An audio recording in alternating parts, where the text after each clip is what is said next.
सरकारी भवनों के ऊपर फहराने वाला ही यह ध्वज नहीं है। यह तिरंगा सिर्फ सरकारी उपक्रमों में ही फहराया जाए यह ठीक नहीं है। यह घर घर में फहराया जाना चाहिए और हर लोगों के दिलों में बसना चाहिए। इस बात को उन्होंने कहा और तब से आपको पता है कि प्रभात फेरियां निकली 2022 में। प्रभात फेरियों के साथ साथ तिरंगा यात्राएं निकली। हर घर में तिरंगा फहराया जाए ऐसा एक जन आंदोलन चला और आज हम सब के लिए खुशी का विषय है कि अब हर साल 2022 के बाद प्रधानमंत्री मोदी जी ने इस तिरंगा यात्रा को एक जन आंदोलन में परिवर्तित कर दिया और हमारे नौजवानों को प्रेरित किया। और जब हम जन आंदोलन कहते हैं तो पहली बार 2022 के बाद करोड़ों की संख्या में तिरंगे फहराए गए। करोड़ों की संख्या में हर घर तिरंगा, ये नारा हम लोगों ने निकाला और इस नारे के साथ अपने आप को हम लोगों ने आत्मसात किया।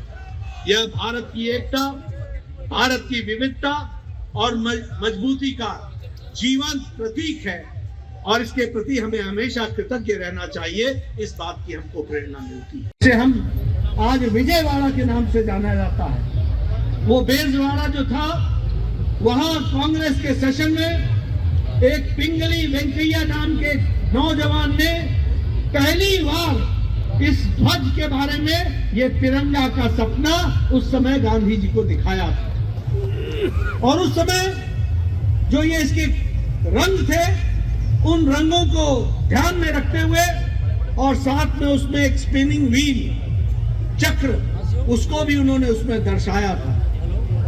1947 में जुलाई में इसे हम लोगों ने फिर से अपनाया और 3 रंगों में, केसरिया, सफेद और हरा, 3 रंगों में ये हमारा ध्वज बन करके तैयार हुआ। और साथ ही साथ इसमें जो हमारे धर्म चक्र अशोक का, वो धर्म चक्र बीच में उसमें डाला गया, जिसका अर्थ था प्रगति और उसके साथ साथ अपने आप को जोड़ने की हमारी इच्छा जो थी वो उसमें प्रतिपादित हुई थी। जब हम केसरिया की बात करते हैं तो जब हम केसरिया की बात करते हैं तो वो बलिदान का प्रतीक है। जब हम सफेद की बात करते हैं तो वो सत्य और शांति का प्रतीक है। और जब हम हरे रंग की बात करते हैं तो देश में हरियाली आए और समृद्धि आए, इसका प्रतीक बनता है। इसको हमको, और ये जो अशोक चक्र है, यह चक्र परिवर्तन की निशानी है, प्रगति की निशानी है, आगे बढ़ने की निशानी है। और इस तरीके से राष्ट्रीय ध्वज हमें हमेशा प्रेरित करता रहा है और अशोक चक्र के साथ ये सुशोभित होता रहा है।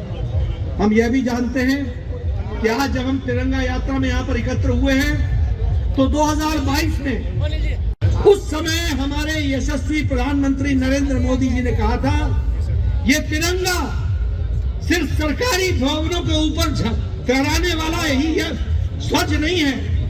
यह तिरंगा सिर्फ सरकारी उपक्रमों में ही फहराया जाए यह ठीक नहीं है। यह घर घर में फहराया जाना चाहिए और हर लोगों के दिलों में बसना चाहिए। इस बात को उन्होंने कहा और तब से आपको पता है कि प्रभात फेरियां निकली 2022 में। प्रभात फेरियों के साथ साथ तिरंगा यात्राएं निकली। हर घर में तिरंगा फहराया जाए ऐसा एक जन आंदोलन चला और आज हम सब के लिए खुशी का विषय है कि अब हर साल 2022 के बाद प्रधानमंत्री मोदी जी ने इस तिरंगा यात्रा को एक जन आंदोलन में परिवर्तित कर दिया और हमारे नौजवानों को प्रेरित किया। और जब हम जन आंदोलन कहते हैं तो पहली बार 2022 के बाद करोड़ों की संख्या में तिरंगे फहराए गए। करोड़ों की संख्या में हर घर तिरंगा, ये नारा हम लोगों ने निकाला और इस नारे के साथ अपने आप को हम लोगों ने आत्मसात किया। यह भारत की एकता, भारत की विविधता और मजबूती का जीवंत प्रतीक है और इसके प्रति हमें हमेशा कृतज्ञ रहना चाहिए। इस बात की हमको प्रेरणा मिलती है। विधायक लोग बैठे हैं, हमारे वरिष्ठ नेता राजेंद्र राठौर जी बैठे हैं, सब लोग बैठे। अभी अभी राज्यसभा में prevention of the insult of the national honours amendment act 2026 हम लेकर आए। अब आप देखिए 55 साल पहले 1971 में prevention of insults of national honour act 1971 आया। चाहे वो हमारी ध्वज है, इसकी अपमान नहीं सहा जाएगा, ये दंडनीय होगा, ये 1955 में कहा गया। लेकिन पता नहीं क्या कारण रहा कि हमने राष्ट्रगान जोड़ दिया, हमने संविधान जोड़ दिया, हमने राष्ट्रध्वज जोड़ दिया, लेकिन हमने वंदे मातरम राष्ट्रगीत नहीं जोड़ा। अब क्या मैं इसको भूल मानूं या तुष्टीकरण? और तुष्टीकरण के साथ साथ वोट बैंक की राजनीति हावी रही।